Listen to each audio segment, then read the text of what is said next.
किसी को कोई विशेष कुछ ऐसा है जो सुनना है? किसी के मन में कुछ हो तो बोल सकते हैं। हाँ दीदी, मेरे को पूछना है। अच्छा, कौन बोल गई? सुमन रुंगटा। अच्छा, बोलो बोलो। दीदी, भगवान के रूप और गुण का चिंतन कैसे करें और इसका व्याख्यान कैसे करें? देख, इसका बात अगर हम बोलेंगे ना तो तू गुस्सा होके हमारा जूम ही छोड़ देगी। बात अगर हम समझाएंगे तुमको जी। तो तुम कहेगी कि अब आज से दीदी से कोई मतलब ही नहीं है, मैं जूम छोड़ती हूँ। नहीं दीदी, जूम तो नहीं छोड़ूंगी। समझ में आना चाहिए बस, कम बुद्धि है मेरे, समझ में बस आना चाहिए मेरे। ऐसा क्या? हाँ दीदी। चलो, बरसाने वाली की तुमने हमसे एक प्रश्न किया, एक बार अपने प्रश्न को फिर दोहराओ। कि भगवान के रूप और गुण का चिंतन कैसे करें, और मतलब उससे रिलेटेड एक और है कि व्याख्यान कैसे करें, भगवान के रूप और गुण का व्याख्यान कैसे करें।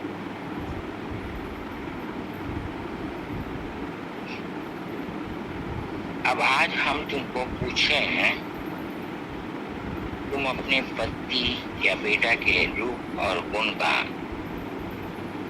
कैसे चिंतन करोगी, कैसे व्याख्यान करोगी, तो तुम जवाब दोगी हमको दिखता है, ये दोगी ना? हाँ हाँ दीदी। ये जवाब दोगी? जी दीदी। आज हमको जिस चीज की चाह है और मेरी आंख के सामने है, बहुत बार ऐसा होता है किसी व्यक्ति की से मिलने की मेरी बहुत दिन की इच्छा होती है और अचानक किसी दिन वो मिल जाए तो मुझे कैसा लगता है? बहुत खुशी होती है। बहुत खुशी होती है और ऐसा लगता है जाने आज क्या मिल गया। और फिर उससे मिलने के बाद पहले जितने स्वरूप का वर्णन हम कर रहे थे, जिसका हम व्याख्यान करते थे, वो भूलकर इसी का करने लग जाए। ऐसा होता है? बोलो, अनम्यूट रहो और बोलती जाओ। दीदी अनम्यूट तो है, बट आपको बताया ना, कम बुद्धि है मेरे, समझ में कम, मतलब जल्दी आएगा नहीं, इसलिए यही। जिस व्यक्ति को हम बहुत चाहते हैं वो अगर किसी दिन हमको मिल जाता है तो हम पहले वाली सारी बात भूलकर उसी का चिंतन करने लग जाते हैं। हाँ दीदी, ये तो है। यही हम पूछ रहे हैं। अच्छा, फिर हमको जो भी कोई मिल जाए कि मेरी सुनेगा, उसको हम बिना पूछे ही वो वर्णन करना शुरू कर देते हैं कि देखो हमको बहुत इससे इच्छा थी मिलने की, मिल नहीं सके, ऐसा संजोग बना, मिल गए, उससे मिलकर हमको ऐसा लगा, ऐसा लगा, ऐसा लगा। अगर कोई पूछे या ना पूछे हम शुरू हो जाते हैं। हाँ दीदी। होता है ना? हाँ दीदी। हमको मन में चाह थी तब हम उस व्यक्ति से मिले, ठीक है? हाँ ठीक है। अगर हमको प्रभु की चाह होगी तो क्या प्रभु हमसे नहीं मिलेंगे? आवश्यक नहीं है कि हम तुम बैठे वैसे ही मिले। स्वप्न में भी अपनी एक बात बोलूं, एक बात बोलूं आपको। जैसे मैंने किसी से क्वेश्चन किया था कि भगवान की भक्ति कैसे, मतलब भगवान की भक्ति कैसे करें, हाँ। तो उन्होंने कहा कि भगवान के रूप और गुण का चिंतन करो और व्याख्यान करो। तो मुझे यही समझ में नहीं आया, क्वेश्चन बहुत दिन से मेरे दिमाग में चलता है, किससे पूछूं किससे पूछूं, और जिसने बोला है मैं उससे पूछ नहीं सकती। भगवान के स्वरूप का चिंतन हम कैसे करें? तो जैसे पहले के जमाने की बात कर रहे हैं, अभी की नहीं। पहले के जमाने में नाई ब्राह्मण लोग सगाई करके आते थे तो लड़की छिप के सुनती थी कि पति का स्वरूप कैसा है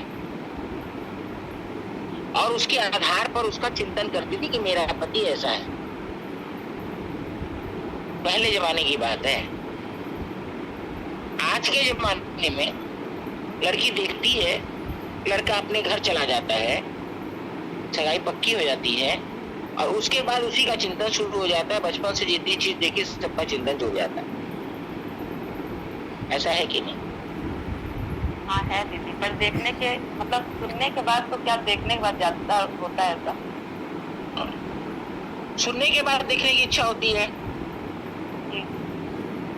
अगर सुन ले कि भाई घर में बात हो रही हो कि भाई ऐसा लड़का है, ऐसा लड़का है, उससे इसको संबंध करवा की बात कर रहे हैं, चलो लड़का दिखने आएगा, उसी दिन से वो चिंता शुरू हो जाता है। बचपन से जितना चिंतन था सब छूट जाता है।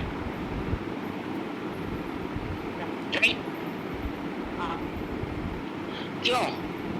उससे मेरा संबंध जुड़ने वाला है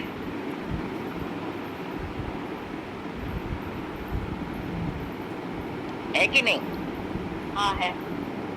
तो जिससे मेरा संबंध जुड़ने वाला है उसके प्रति मेरा इतना आकर्षण हो गया कि मेरी शादी अगर 10 साल, 18 साल, 20 साल, 22 साल, 25 साल में हो रही है, तो उतने साल पहले जो मुझे प्रिय थे, जिन्होंने मुझे पाला पोसा बड़ा किया, सबसे ध्यान हटकर केवल उसमें चला जाता है। हाँ सही बात। क्योंकि उससे मेरा संबंध जुड़ने वाला है जन्म जन्मांतर का। व्यक्ति सोचता है कि जन्म जन्मांतर का अच्छा पति मिल जाए तो भगवान से दुआ करता है कि हमको अगले जन्म में यही पति मिले, करता है ना। अब ये क्यों हुआ? संबंध के नाते। अगर हम भगवान से एक संबंध जोड़ लेंगे कि तुम हमारा तुम्हारा ये संबंध है, तो हमको उसको देखने की व्याकुलता होगी कि नहीं होगी? हाँ दीदी वो। तो संबंध ऐसा जोड़े जो कि हमें अंतरात्मा से पकड़ के हम उसके बिना न रह सके, ऐसा संबंध जोड़े। और उसके बाद उससे तो हो सकता है स्वप्न में आकर ही वो हमें अपना एक दिग्दर्शन करा दे। और जब दिग्दर्शन कराएंगे तो उसका चिंतन स्वाभाविक है। और जब तक दिग्दर्शन न कराए, उनका जो कोई चित्र एक हमको जो लुभा जाए, उसी के सामने बैठकर हम उसका चिंतन करें। हमारे पास जूम में जुड़े हुए में से कुछ एक ऐसी भी हैं जो मेरी इन बातों को सुन सुनकर और चिंतन करना शुरू की हैं, और तुमको विश्वास नहीं होगा, ऐसी ऐसी लीला का दर्शन करती हैं जिसका जैसे मैंने भी सवेरे किया उन्होंने भी किया। वो सत्य है कि नहीं? केवल हमारी सत्संग सुनकर हमसे बात करती हैं, पूछती रहती हैं, तो किया तो उनको आज प्रत्यक्ष लीला का दर्शन होने लग गया। और देखा है बिल्कुल साधारण हमारी तुम्हारी और बिल्कुल घर में किसी की परिस्थिति अनुकूल है, किसी की प्रतिकूल है, सब तरह का है। तो प्रत्यक्ष लीला का दर्शन होना शुरू हो गया।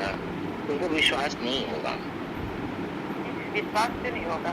अभी भी तुम्हारे जुम्मे में वो जुड़ी होंगी, हमने देखा नहीं है, शायद एक दो जने वो अभी भी जुड़ी हुई होंगी। तो ये जो है ना, हमारे भाई कहा करते थे, बात न प्रीति न होए सखी सुन। बातों से प्रीति नहीं होती, करने से होता है। अगर तुम उनके रूप जो उन्होंने उनको देखा, वो जो उसका स्वरूप वर्णन करते हैं, उसका चिंतन करोगी, तो चिंतन करते करते तुम उनमें एकाकार हो जाओगी। और जो तुम्हारा उसे संबंध है, उस संबंध से बोलोगे कि तुम दिखते क्यों नहीं हो। हमने कई बार सत्संग में सुनाया है उनको आने में देर नहीं है, हमें सोचने में थी। एक बार हम वृंदावन गए, मेरे संग एक गीता बाई गई थी। उस समय 87 की बात है, कलकत्ते में कथा हुई थी डोंगरे जी की। तो वृंदावन से बहुत से गोसाई लोगों ने पंडित भेजा था, तो हमने सबका यथोचित जितना हमसे हो सका सत्कार कर दिया था। तो अब हम जब वृंदावन गए तो वो सब जो पंडित भेजे थे वो लोग हमको प्रसाद लाला कर देना शुरू कर दिए। अब वहां से जब हम घर आए जैसे आज मिला, कल मिला, परसों मिला, कोई आज देखा मेरे को, कोई कल देखा, कोई परसों देखा, तो उनको ये लगा कि ये पैसा वाली है इसलिए इसको प्रसाद मिलता है, हमको नहीं मिलता क्योंकि हम गरीब हैं। उन्होंने मुझसे ये बात कही कि हम गरीब है इसलिए हमें तो कोई प्रसाद नहीं देता, आप पैसे वाले हैं इसलिए आपको सब प्रसाद देता है। लेकिन आपकी धारणा गलत है। क्योंकि मुझे प्रसाद लेना आता है इसलिए मुझे मिलता है, और आपको प्रसाद लेना नहीं आता इसलिए आपको नहीं मिलता है। तो तू बता दे बना कहीं प्रसाद मिल रहा हो। हम बोले देखिए हम बताएंगे, वैसा आप करेंगे तब? वो जरूर करूंगी। हमने कहा हाथ में डंडा लीजिए मानसिक रूप से और कहिए कि देखो बिहारी जी आज हम तुम्हारे मंदिर आएंगे और हमको यदि प्रसाद नहीं मिला तो आज के बाद हम कभी तुम्हारे मंदिर नहीं आएंगे। लेकिन बोलना नहीं है, अगर आज प्रसाद न मिलते तो कभी जाना ही नहीं पड़ेगा। अहिया क्या हो सकता होगा तभी मिलेगा प्रसाद। आप करके देखो आपको प्रसाद मिलता है क्यों। भारी मन से बोली अच्छा ठीक है तू बोला तो करके देख लूं। 11 साढ़े 11 बजा होगा, हम लोग मंदिर में गए तो हम आगे आगे मंदिर में चले गए। वो उनको कोई प्रसाद दे रहा था इसलिए वो रुक गए, प्रसाद लेके अंदर आए। हमको थोड़ा ध्यान देने की आदत कम है, हमने ध्यान नहीं दिया कि उनके हाथ में कुछ है कि या नहीं है, कुछ देखा नहीं। जब हम घर आए तो वो मेरे पास दोना लेकर आई, तो देखिए तेरी बात से तो आज मैंने बिहारी जी प्रसाद दे दिया। बोले अच्छा कौन दिया? बोला वो भंडारी जी को लड़कों किसान है ना, वो मना प्रसाद देकर गए। मैं देखिए डंडा उठाए तो प्रसाद मिला। अब आप सोच लीजिए कि वहाँ गरीब और अमीर का है भेद कि डंडे का भेद है। आप डंडे से उनसे सब काम करा सकते हैं, डंडा उठाइए काम कराइए। पूरी बात में तेरे दम लागा, मैं प्रसाद भेजो आज। हम लोग बात कर ही रहे थे इतने में किशन पंडा आ गया मेरे घर पर। तो बोले आइए किशन भैया कैसे आए? बोले अभी रांची से आ रहे थे तो सोचा यहाँ से घर जा रहे हैं तो भाई से मिल लेते हैं, रास्ते में भाई का घर था, मिल लिए आ गए। अब वो उनका मुंह देखे, हम तो बात भूलवा गए थे। तो उन्होंने कहा किशन भैया अभी तो आपने मंदिर में हमको प्रसाद दिया है। अब वो बिगड़ गया, बोला हम तो 4 दिन से मंदिर गए ही नहीं, हम तो 4 दिन से गोवर्धन में थे और जिस सेठ के संग गए थे उस सेठ बगल में है, चलिए हम आपको पूछा दें। अभी अभी के हम लोग वृंदावन आए हैं, सेठ अपने घर गया, हम अपने घर जा रहे थे तो हमने कहा भाई से मिल लेते हैं। बोला हो कैसे सकता हो, दोनों लेकर आई। बोली ये प्रसाद आपने हमको मंदिर में 11:30 बजे दिया है। बोले हो ना सके, मैं तो गिराज जी में है तो मैंने तो प्रसाद कब दी हो। अब दोनों में झगड़ा होने लगा। मैंने कहा गीता ये सुनिए, किशन भैया के रूप में किसी को भेजकर आपको बिहारी जी ने प्रसाद दिया क्योंकि उनको मार से डर लगता है और आपने डंडा उठाया था। वो देखेगी सच मुच में अगर ये मेरे मंदिर आना छोड़ देगी तो मेरा एक वक्त कम हो जाएगा, तो उन्होंने आपको प्रसाद दिला दिया। तो जहाँ सीधी उंगली से घी ना निकले ना, वहाँ टेढ़ा उंगली करना पड़ता है और टेढ़ा उंगली करते ही काम बन जाता है। वहां के देख लो, कम बुद्धि वाले को जल्दी मिलता है, जिसको ज्यादा बुद्धि होती है उसको देर से मिलता है। क्योंकि कम बुद्धि वाले को पहले से ये मालूम है कि मेरे बुद्धि नहीं है तो अपनी बुद्धि कम लगाएगा, और जो बुद्धिमान होते हैं उनको बुद्धि का इतना अहंकार होता है कि हर चीज को अपनी बुद्धि से तोलते रहेंगे, उनको जल्दी नहीं मिलेगा। मजबूर के देख लो, तुम्हारे प्रश्न का उत्तर हमसे जो बना वो तो हमने दे दिया। अगर तुम संतुष्ट नहीं हो तो फिर बोलो कि ये इस चीज से हम संतुष्ट नहीं है। दीदी संतुष्ट तो है, और जो अगला क्वेश्चन था मेरा व्याख्यान वाला वो आता कैसे होगा? वो तो व्याख्यान वाला बात तो हमने तो पहले ही कह दिया कि जिसके तुम मिलना चाहती थी, खुदा ने खास्ता कभी वो तुमको मिल गया तो तुम फिर उसी की चर्चा करोगी ना। हाँ दीदी हाँ। वो व्याख्यान हुआ कि नहीं? फिर जब तुम एक बार स्वप्न में या कहते भी देख लोगी तो फिर तुम उसी की चर्चा करोगी कि नहीं करोगी? हाँ दीदी बिल्कुल। ये व्याख्यान की बात बची कहाँ? हाँ, और ऐसे भी अगर तुम उनका चिंतन करोगी तो तुम्हारे मानस पटल पर उनकी एक छवि उतर जाएगी और जो मानस पटल में छवि उतरे उसको सत्य मानकर तो उसका व्याख्यान शुरू कर सकती हो। और व्याख्यान करने से क्या होगा कि रिपीट करते करते हम लोग ये बच्चों को कहते हैं ना, याद करो 10 बार बोलो, 5 बार बोलो। तो हम जब किसी से ये बात करेंगे तो हमारे दिमाग में भी तो वो बात 10 बार उतरेगी, तो और दृढ़ होगी। हाँ दृढ़ होते होते साकार हो जाएगी। तुम्हारे दोनों प्रश्न का उत्तर हमने एक ही संग दे दिया था। चलो कोई बात नहीं, अब समझ गई क्या? हाँ दीदी, हाँ कंप्लीट हो गया मेरा। अब बताओ और कौन सा प्रश्न है तुम्हारा? नहीं, मेरे ये क्वेश्चन था, यही मतलब प्रश्न था मेरा। तुम सेटिस्फाइड हुई कि नहीं हुई? हाँ हम सेटिस्फाइड हैं। कब से करने का विचार है? दीदी करती तो हूँ, कोशिश करती हूँ, बस कोशिश वाला कभी नहीं कर सकता। कोशिश कभी पूरी नहीं होती, और जो करने में लग जाता है वो कर लेता है। एक क्षण भी गंवाए बिना अभी से शुरू हो जाओ। एक संबंध जोड़ लो, संबंध के नाते उनको बुलाओ, आगे बढ़ो, मेरे सामने बढ़ो, देखे तो तुम्हारा मुकुट आज कैसा है। प्यार से काम ना हो तो डांट के करा लो, देखे तुमने आज कौन सा हार पहना है, सामने आओ तो। ऐसे करते करते एक चिंतन शुरू हो जाएगा और उसमें तुम्हें बहुत कुछ दिखने लग जाएगा। तुम करके देखो। अगले सोमवार को फिर हम लोग बात करते हैं इस विषय। जैसे ही हम शुरू करें तो शुरू हो जाएगा, जैसे आज हुई। ठीक है। एक हफ्ता कोशिश करो, संबंध अभी तुरंत जोड़ो और अभी से उसको दंगियाना शुरू करो।